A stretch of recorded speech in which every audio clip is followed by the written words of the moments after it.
Do you think you understand your own sexuality? You believe you can identify what brings you pleasure, what gives you power, what makes you feel alive. But what if I told you that the very act of orgasm is slowly draining the life force from your soul, leaving you hollow, weak, a shell of the man you could become? Perhaps you have never stopped to think about this, but think now. How many times have you felt strangely empty after that moment of pleasure? How many times have you promised yourself just one more time, only to fall back into the same pattern days or even hours later? Jung called this the shadow, the part of yourself you refuse to see, that operates below your consciousness, driving you towards self-destruction while you rationalize it as natural or healthy. The most frightening part is that often you don't even realize you are trapped in this game. You think you are satisfying a need, relieving stress, enjoying one of life's pleasures. Meanwhile, you are sinking into a psychological field that is destroying your vitality, stealing your drive, keeping you chained to the lowest form of existence while the world passes you by. And it's not just about pleasure. Jung made it clear, what destroys the modern man is not the act itself, but what it represents. A complete surrender to immediate gratification, an inability to channel vital energy toward higher purposes. You are not just releasing tension, you are releasing your power, your creativity, your very life force. What Jung called libido, the psychic energy that fuels all meaningful achievement and growth. The price you pay is far greater than you realize. With every mindless pursuit of orgasm, you surrender a piece of your potential. Your mind grows foggy, your will weakens, your ability to face life's challenges diminishes. And for what? A few seconds of pleasure that leaves you right back where you started, or worse, even emptier, even hungrier for something you cannot name. Have you ever noticed how some men seem to have an almost supernatural control over their environment? Without saying a word, they command respect. They achieve goals. They build empires of meaning. Now imagine if you had that same power.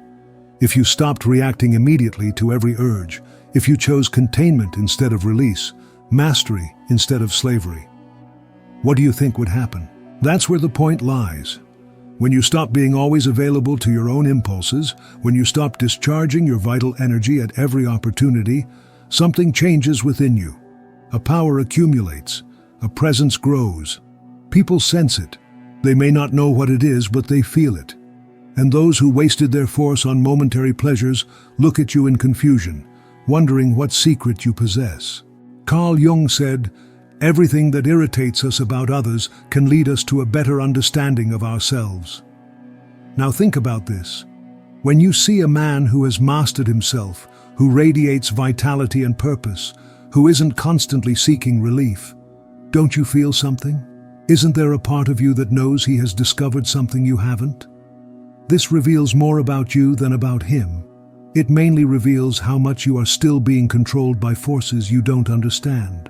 You have been taught to always indulge, to respond quickly to urges, to say yes to every impulse since childhood. You have been conditioned to believe that your worth lies in consumption, in pleasure, in immediate gratification. But here's a truth that perhaps no one has told you with this clarity. This excessive availability to your own desires is not freedom. It is a prison. And as long as you continue to think that you need to discharge your energy at every opportunity, you will remain weak, drained, and forgotten as soon as your youth fades. Do you know why? Because being always available to your impulses makes you predictable. Everything that is predictable becomes a tool. Your own biology becomes a weapon used against you, and you willingly participate in your own diminishment. Carl Jung did not see the human psyche as an automatic machine that reacts to stimuli without consequences. For him, our mind is like an energy system, and every thought, emotion, and action consumes a part of that energy. The question is, are you choosing where your energy goes, or are you letting your most primitive urges decide for you? Every time you react impulsively to sexual stimulation, you are wasting psychic energy. When you spend hours consuming images of others' bodies, when you respond to a primal urge just to feel momentary relief, when you engage in the cycle of stimulation and release, you are spending your inner strength on what does not nourish you. And Jung was clear, that which you resist persists. The more you give in to these patterns, the stronger they become until they dominate your entire existence. People who live spiritually and emotionally drained are not weak by nature. They are misdirected. And do you know what happens to someone who lives exhausted? They become vulnerable. When you are vulnerable, you become easy prey. Those who understand the unconscious forces within humans can sense this weakness. They notice that you do not know how to guard your energy, that you react to every stimulus, that you're always chasing the next hit of pleasure. Jung said that a healthy psyche is one that knows how to keep energy within the system. This means knowing how to say no to impulses without guilt, knowing how to contain sexual energy without feeling deprived, knowing how to observe urges without acting. Because true power is not in immediate gratification, it is in choosing when and how to express your life force. How many times have you lost focus because your mind was clouded with sexual thoughts? How many times have you wasted hours that could have been spent creating, building, growing, all for a few moments of relief that left you right back where you started? This is energy being drained without return. You are keeping alive patterns that only exist because you insist on feeding them. Psychic energy is like a force field. When well guarded, it creates presence. You enter a room and command respect without saying a word. But when poorly managed, when constantly discharged through compulsive sexual release, you become invisible, reactive, fragile. And the world has no mercy for those who give away their power so easily. Therefore, start observing your own triggers. What makes you reach for that relief? What makes you lose your center? What emotions are you avoiding through sexual discharge? These are the exact points where your energy escapes, and that is where you need to work. Not to become cold or repressed, but to be selective, to be sovereign over your own life force. You think you are in control. You believe your sexual behaviors are conscious choices. But the truth is darker. Most of your responses to sexual stimuli are programmed, and those who create these stimuli understand this perfectly. They don't need to force you. They just trigger the buttons you've left exposed and you react, always. Carl Jung called this projection, the psychological mechanism through which unconscious elements control your behavior. But there's another side to this phenomenon that few notice. While the billion-dollar industries project sexualized images to capture your attention, you become the receptacle for these projections. And the more responsive you are to these stimuli, the more you become a blank canvas for manipulation. You know those moments when you find yourself consuming sexual content, even when you didn't plan to? That urge to check certain websites even when you promised yourself you wouldn't? That pattern of relief-seeking that seems to happen automatically when you're stressed, bored, or lonely? None of this is by chance. These are not relationships with yourself. They are relationships with unconscious patterns that use you as their vehicle. And why do you comply? Because you are afraid of discomfort, afraid of feeling the actual emotions that drive you to seek relief, afraid of the silence that comes when you don't immediately pacify every urge. The most effective manipulation doesn't happen through force. It happens through the silent voice of craving when you feel that you need release, need relief, need escape, even when it destroys you inside.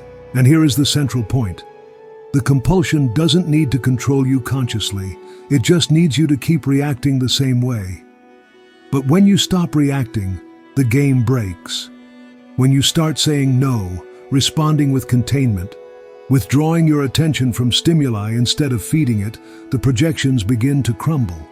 The hold that sexual compulsion has on you weakens, and this leaves your mind clearer, your energy stronger, your will more powerful. But this change leaves people unsettled, especially those who profit from your compulsive behavior. Your new strength is a threat because it means you can no longer be manipulated through basic drives. Your containment of sexual energy reveals the noise they don't want you to hear. The voice of your authentic self calling you toward a life of meaning rather than momentary pleasure. Jung said, "We do not become enlightened by imagining figures of light, but by making the darkness conscious." When you withdraw your energy from compulsive sexual patterns, when you stop feeding the cycle, your shadow begins to emerge. All the emotions, needs, and truths you've been avoiding through sexual discharge. And this is unbearable at first for those who have always used sexuality as an escape. But what about you? Are you ready to deal with the discomfort of containment? Are you ready to feel the emotions that surge when you don't immediately seek relief? Are you ready to endure the withdrawal that comes after stopping these patterns? Because it is precisely in that struggle that a new kind of power is born. The modern world is noisy, hypersexualized, constantly triggering. Everyone wants immediate gratification, wants to respond quickly to every urge, wants to escape every uncomfortable feeling, even if it costs them their vitality. But there is a power that few know and even fewer master, the power of containment. Not the containment of repression or denial, but conscious, strategic, brutally lucid containment of sexual energy. Jung saw containment not as a void, but as a fertile ground for inner growth. When you stop reactively discharging sexual energy, you begin to observe what drives these patterns. And by observing, you see what previously went unnoticed. Emotional triggers, unconscious fears, attempts to escape psychological discomfort. Containment allows for lucidity, and lucidity is dangerous for those who live to control you through your own biology. Have you noticed how industry knows exactly how to trigger your sexual impulses? Have you seen how precisely they can capture your attention through these basic drives? It's not because they miss you, it's because your reactivity gives them control over your attention, your time, your very life force. While you discharge, they collect. Your clicks, your views, your precious life energy converted into profit while you grow weaker. True containment is not the absence of sexuality. It is mastery over your own energy. It is the refusal to be dragged down by programmed stimulation. It is the conscious choice not to participate in the drainage of your own power. Jung said that individuation, the process of becoming who you truly are, requires this distance because only in containment can you listen to yourself without the world's interference. But don't be fooled. Containment has a price. It will distance you from the easy pleasures that most chase without question. It will make you incomprehensible to those who remain slaves to every urge. It will make you seem different, controlled, perhaps even strange. But all of this is a reaction from those who never wanted to develop self-mastery, only self-indulgence. And here is the hard truth. The more you develop this power of containment, the more selective you become with your energy, because you understand that each discharge is an energetic investment, and not every impulse deserves access to your life force. Sometimes containment is not deprivation, it is sovereignty. It's no use understanding all of this intellectually. If in practice you continue giving in every time an urge arises, responding to every sexual trigger that appears before you, participating in energy drains that only exist because you insist on feeding them. Awareness without action is just another form of self-deception. True change begins when you firmly decide to become selective with your own life force. This requires discipline. Conscious containment is not about being repressed, fearful, or ashamed. It's about no longer being accessible to every trigger, every urge, every program designed to drain you. It's about taking control of your own energy, your own power, your own future. And this starts with small actions, not responding immediately to sexual triggers, breathing before reacting, leaving a website before being dragged into the cycle, turning off devices without guilt, saying not today, saying I choose my power over momentary pleasure. But here's the most important part. You don't need to justify your containment. You don't need to explain your choice. You owe nothing to anyone but your highest self. Carl Jung understood that every process of individuation goes through stages of letting go, but not a letting go into hedonism. A sacred letting go of what drains you, a time of inner rebuilding where you relearn to direct your energy without the world's interference, where you reconstruct your identity not based on consumption, but from your own center of power. Want to know a good measure for your growth? Observe what begins to change when you become more contained. Observe how your mind clears, how your energy builds, how your presence strengthens. Observe who tries to pull you back into old patterns when you stop participating in your own diminishment.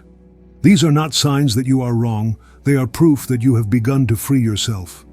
Being contained is uncomfortable at first.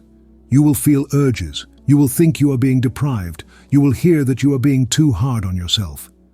But this is part of the recovery process. You have spent your life being conditioned to discharge your power at every opportunity. It's natural that change causes discomfort. Conscious containment is the foundation of self-determination. When you say no to compulsive release, you are saying yes to your future self. When you withdraw from the cycle of stimulation and discharge, you are reaffirming that your growth is worth more than momentary pleasure. And when you stop explaining your choices, you begin to be respected, even if at first it's only by yourself. But not everyone is ready for this type of strength. Your containment will expose how others remain slaves to their own impulses. It will reveal how much they depend on collective approval for their behaviors to feel normal. And it is at this moment that the separation comes. And with separation comes the growth, the power, the awakening to what you could always have been if you hadn't been draining your life force away. When you stop being available to every sexual impulse, something profound begins to happen. First comes the discomfort, an uncomfortable tension that seems to scream inside you. You wonder if you did the right thing, if you are being too hard on yourself, if you are denying something essential. But gradually this tension transforms. It begins to fuel you, to strengthen you, to build you. And then comes power, but not the power of domination. It is the power of presence, your own presence fully charged. The power of one who no longer betrays himself to chase momentary pleasures. And in that space where there was once compulsion, clarity enters. Where there was once brain fog, sharpness enters. Where there was once weakness, a new kind of strength enters. The strength of being whole within yourself. Carl Jung said that the process of individuation, becoming who you really are, requires you to withdraw energy from unconscious patterns, that you stop feeding what diminishes you, that you walk alone for a while if necessary. And that is exactly what you are doing when you decide to contain your sexual energy. You are not rejecting your sexuality. You are returning it to its proper place within a balanced psyche. It is at this point that you stop being a reactor and become a creator. You cease to be shaped by programming and begin to shape your reality from within. The urges that once controlled you reveal that they never owned you. They only borrowed your power through your unconscious cooperation. And now that you no longer fit the mold of the easily manipulated consumer, you discover who you actually are. You will lose easy pleasures, but you will find lasting power. You will distance yourself from mindless habits, but you will reconnect with your essential strength. You will become different, but finally, you will begin to be whole. Because when you are no longer available for unconscious drainage, you become valuable, rare, powerful in ways that few modern men understand. And don't be fooled, this is a rebirth, a new beginning. The start of a life where you are no longer available for energy depletion, for manipulation through basic drives, for the drainage disguised as pleasure. Now you only accept what builds your power, your clarity, your wholeness. And if you have made it this far, it's because a part of you already knows this truth. A part of you has already understood that pleasure means nothing if for that you have to abandon your power. Now tell me in the comments, are you ready to be different, misunderstood, or even criticized in the name of reclaiming your life force? Are you willing to pay the price of becoming the man you're capable of being?